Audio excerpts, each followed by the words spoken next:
dalka Hindiya ayaa waxaa ku xiran dhalinyaro Soomaaliyeed oo kor u dhaafaya 120 ruux kuwaasi oo ku xirnaa dalka Hindiya tan iyo 2011 Saadi Maxamuud Xuseen oo la dhalatay mid ka mid ah dhalinyarada ku xiran xabsigaasi ayaa inoo sheegtay inay aad u ildaran yihiin dhalintaasi iyadoo intaas raacsay in dhalinyaradani ay u xiran yihiin dambi aysan galin. Saadi ayaa shabakada codka dibna u soo gudbisay waraysi ay siisay idaacadda VOA-da iyadoona jeclaysatay inay la wadaagto dadweynaha Soomaaliyeed. waxaana waraysigan ka qaaday wariye Falastiin Axmed Imaan. abay waxaan u imaaday wiilkaas oo sakaraad ah nolol iyo geer u dhaxeeyo dawladda Hindiya ayaa ambashada soo gudbiyeen oo waraqadahan meesha ku imaaday oo dhahan nin baa u dhintay meeshan xabsiga ku jiray ninna hadda uu il daran yahay ninka familkiisa degdeg ah ku soo gaaro sidaas baan meeshan u imaaday. marka walaalka ilaa iyo goormu xabsiga ku jiray maxaase loo haystaa xagee laga soo xiray? abaayo macaantooy anaga waxaan loo sheegay sida wiilasha aan ka afkooda ka xaqiijiyay waxay ugu dhaheen markabkii aan saareen ama doonidii aan saareen la aarisay oo Yemen wadan sidaas baan noo markabka meesha u saaran badda dhexdeeda bayna soo qabteen meel aan u soconay meel kale noo garanaynin jirdil iyo waxaasna lagu sameeyay kadibna markii si xaqiijinana inta sana xiraayeen waxay xiraayeen bishii 3 2011 up to now ayagoo waraqada wax caafimaad iyo wax dawlad soo raaco oo soo dabagalay intaba aysan jirin qaarkoodna calooshooda dhacaan ka socdo markii la soo qabanay xabada lagu furay awgeed qaarkoodna maxaa la dhahaayay markii la dhaawacay oo ilabtana dhaawac ah oo nolol geeri intaba u dhaxeeyo oo meesha xabsiga ku jiro qaarkoodna ay marka laga soo tago walaalka adigu ma aragta maxaabiista kale iyo xaaladda ay ku jiraan? waan u tagay waan soo arkay xaalkooda waxay nagu dhaheen waa qofkii labaad na soo booqdo kullay qolada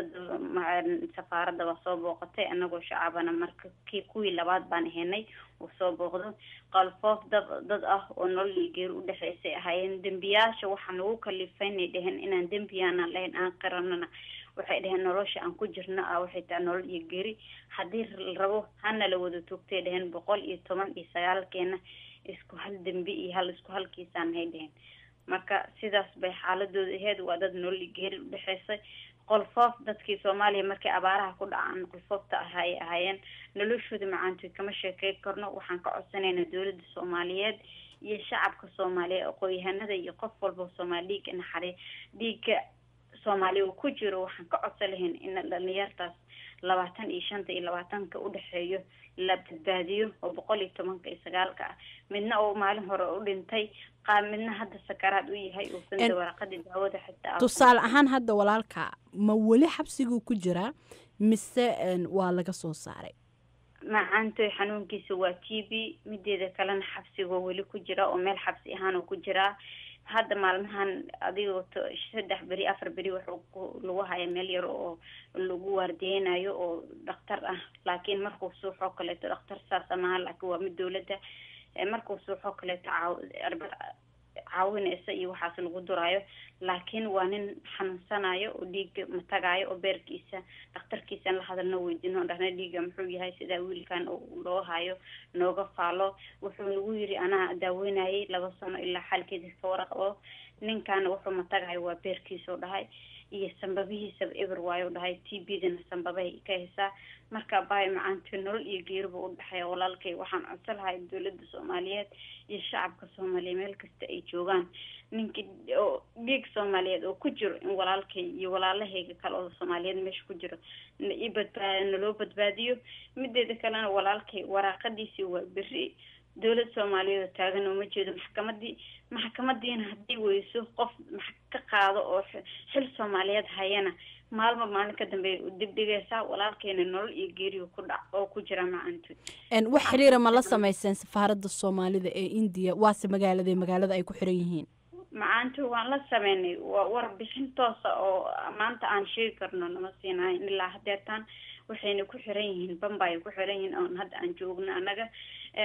safaaradana wasad ogtiin waa Delhi macaantoy waxaad ilaa hadeertan oo shakhsi oo kor imaaday oo maxkamadooda ka soo qayb galay taaki maxkamada leeyihiin waa 22 bishan waxaan sameeyno ma laha dawlad Soomaaliyeed oo kor taagan ma laha aqoonyahan Soomaaliyeed even afka xataa naga caawinaya ma laha meeshan abay geeri go'an baa ku jirna nolol iyo geeri bay u dhaxayaan wiilashan siiba walaalkayga meesha isbitaalka goonida jiifo oo nolol iyo geeri ku dhaxeeyo oo dhiig ma tagaayo waxaan ka codsanaynaa dawladda Soomaaliyeed iyo shacabka Soomaaliyeed meel kasta ay joogaan in si degdeg ah loo soo gaaro wiilasha dhamaanay iyo wiilka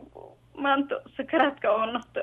ay ku dambayso oo welina ka bixin welina aysan ku jirin bay maanta taasaan u leeyahay dawladdeena iyo shacabkeena